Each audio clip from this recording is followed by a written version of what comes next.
Good morning, students. Hope with some enjoyment you are studying also. So in last lecture we have completed our difference between the order and molecularity of reaction, right? And we have also discussed that the rate of reaction is determined by the slowest step, as the slowest step takes time to complete. So it is easy to determine the rate of reaction from that step, whereas the fast reaction complete in fraction of second, so it is very difficult to determine the rate of the step, right? Now coming on to the next topic, that is integrated rate equation. Now what is integrated rate equation? So this only means that we have to integrate the rate equation, right? We have to integrate. Now why we are again deriving this formula of integration, as we have another formulas also, that is of average rate, instantaneous rate, rate law expression.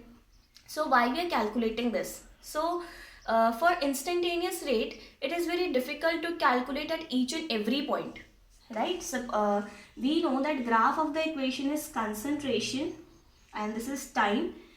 If we are talking with respect to reactant, then what happens, that graph is something like this, right? At time 0, the reactant is at highest amount and then it decreases as the time passes on. Now instantaneous, I have told you that for a particular time, for a short period of time, so we can see that there are number of points for we have to calculate, and in this point also there are number of points. Like if we are calculating for 1 second, then there are number of points like 0.01 second, 0.02 second, then 0.011, right? So there are number of points to calculate, so it is very, we can say, complicated. So what we are doing now, that for convenient method we are integrating those equations. So integrate means we are combining them all, and by that we can easily calculate the rate. Okay, now suppose we have a chemical reaction, that reactant is converting into product, right? And integrated rate equation we are studying for the zero order reaction, right? First we are talking about zero order reaction, then we will move on to first order reaction. Okay, so if for zero order reaction, suppose we are taking the reaction that any reactant is converting into product.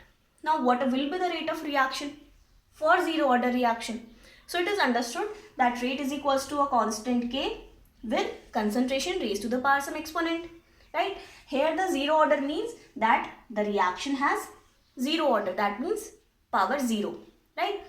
Now solving this equation, now we have already discussed the differential form of this equation, that rate is minus of dr by dt. This we have discussed now, that rate of reaction is decrease in concentration of reactant with respect to time. This is the rate of reaction. So we have put the value of this, and is equals to k r power 0. Now we know that anything which has a power of 0 means 1, right? Suppose we are talking 10 to the power 0, 3 to the power 0, x to the power 0. Power 0 means we are talking about 1, right? So now we can put the value of 1 here. Something power 0 means it is 1.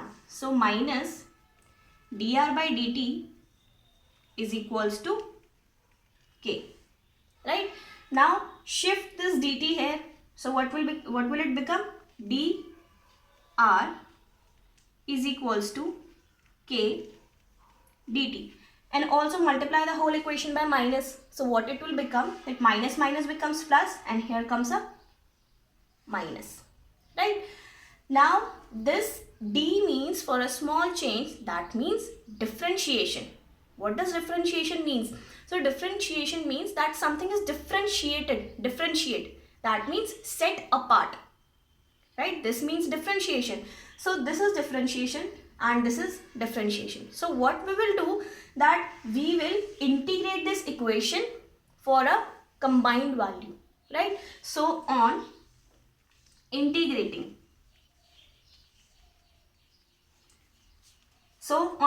what it will become? Integration of dr, right? Integration of dr, and is equals to integration of minus, we will take outside K dt, right? So this we have written, right? Now on integration we have to put limits also, right? Limits means from where to where we have to combine. Suppose this is a reaction that reactant is converting into product, right? Now if at initial time, that is t is equals to 0, the reactant concentration is suppose R naught, right? At time t is equals to 0, the initial concentration of the reactant is R naught and the concentration of product is 0 as the reaction is not started yet, right? Now what if the time is equals to t? Now this can be any time, right? 30% completion, 40%, 60%, 70%, anything. Now at time t, suppose the final concentration of the reactant is R, right? Now the initial concentration R naught is converted into R. You can understand, like suppose we have the concentration of reactant is 10 mole per liter, right? We have concentration this 10 mole per liter. Now after time t, we notice that the concentration is decreased up to 4 mole per liter, right? So this is the lower limit and this is the upper limit. That means where we have how much we have to combine from this concentration up to this concentration. That means इसके बीच में जितनी भी values आएंगी, we will combine all those values, right? And instantaneously what we have to do, that we have to calculate for each and every point, right? So now on integration, always put lower limit here and upper limit here, right? Now lower limit of the concentration, right? Here variable is this R. So lower limit is R naught, right? Lower limit means initially we have this much of reactant and at time t we are calculating, so we have this much of reactant, that is R. So we are calculating the value from initial concentration to final concentration, right? Now for this K dt, now d has a variable of t. So we have to put the values, or we can say limits of t. Limits उसकी put होती हैं जो variable होता है, right? Here we have a variable t. So we will put the value of t, right? Now at from where we are taking t, from t is equals to 0, that is lower limit. We are calculating from the initial concentration, that means t is equals to 0, and up to time t, that means this, right? So this we have to calculate. Okay, so these are the limits of the reaction. Now integrating this, what will happen? Now always remember that whenever there is integration and differentiation collectively, right, जब भी ये दोनों एक साथ होंगे, what will happen, that they will cancel out and the variable will be left, right? Now why will they cancelling out each other? Because differentiation is setting apart and integration is combining, so both are opposite of each other, right? So what will happen, a variable will become this, right? Now these are cancelled out, so this is the integration of it. Or you can remember, you can write for biology students, you can write the formula here, integration of dx is equals to x. There can be any variable here. अगर हमारे पास ये दोनों एक साथ हैं, they will be cancelled out as they are opposite of each other, right? And what will be remaining, that is the variable. So here we apply this formula, right? Now put the limits here, that is lower limit R naught to upper limit R, right? Now here is minus, now integrate, k is constant, so constant का कभी integration नहीं होता है, so k is now constant. Now integrate this, now again this is becoming like integration of dt, right? k को हमने बाहर ले लिया है and now what it is forming that integration of dt. Now again integration and differentiation is coming together, so what will happen, they will cancel out each other and it will remain t, and put the limits here, that is lower limit and upper limit, right? So now solving this equation. Now how we solve this limits? So always for solving the limits, we have the formula that upper limit. Now upper limit means in the variable part we have to put this limits, right? So upper limit is r. So put the value r in place of this. So I have written r, right? Minus lower limit. Lower limit is r naught, right? So put the value of r naught in place of r. So that is r naught. So always for solving the limits, put the formula upper limit minus lower limit. For better understanding, write this upper limit minus lower limit, right? So this is the LHS part. Now coming on to RHS, minus k. Now again solve this. Now variable is t. So put upper limit in place of t. Put t again. Minus lower limit. So minus in place of t, put 0. So it will become 0. And close. This is upper limit minus lower limit. Now solve this equation. So it will become r minus r naught is equals to minus k t. And minus minus plus 0. Doesn't matter that 0 is positive or negative. Right? So this is the equation. Right? Now we can calculate the rate constant from here.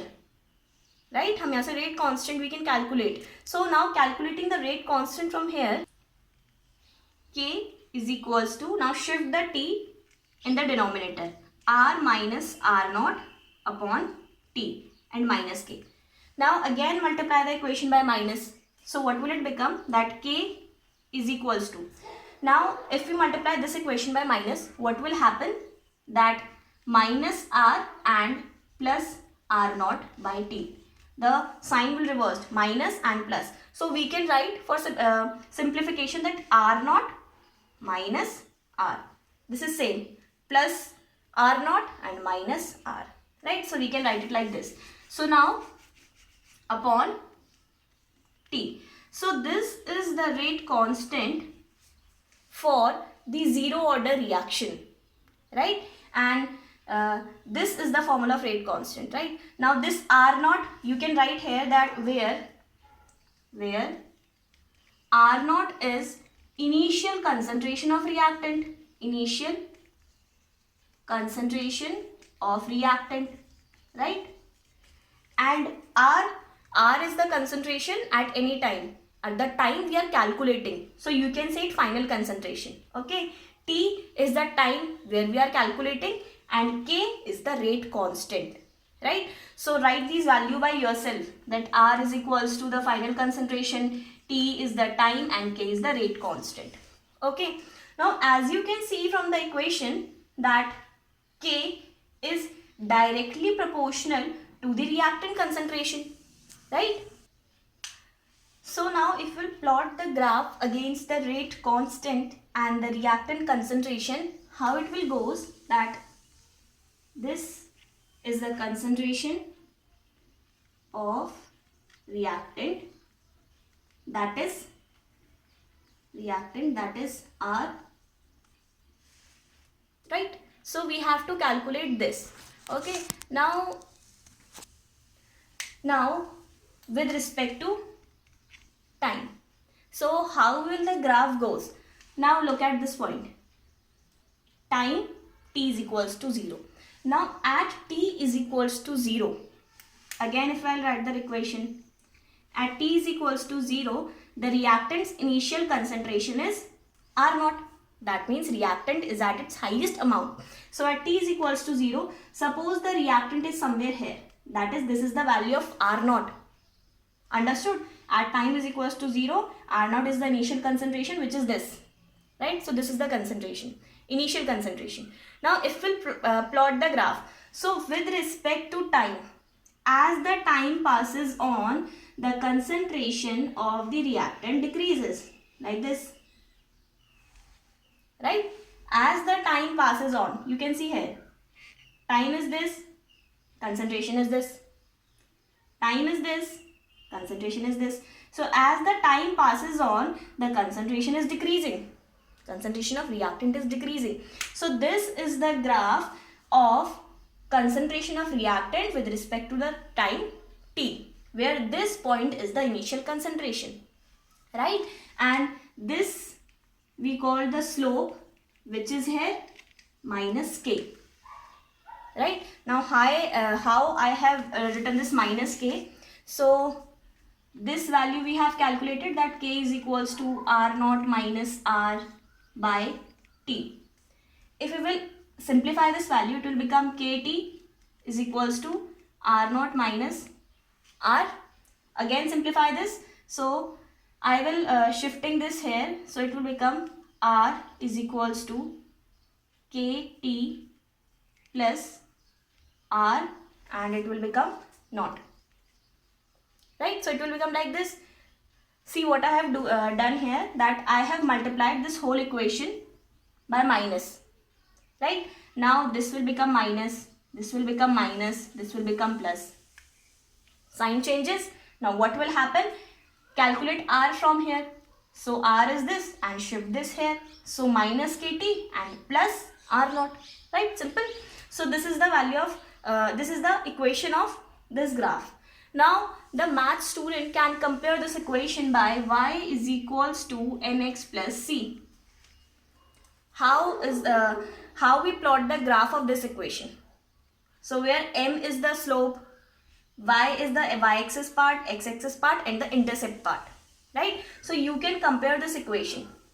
So for biology students, you can only see that this equation resembles with this equation, right?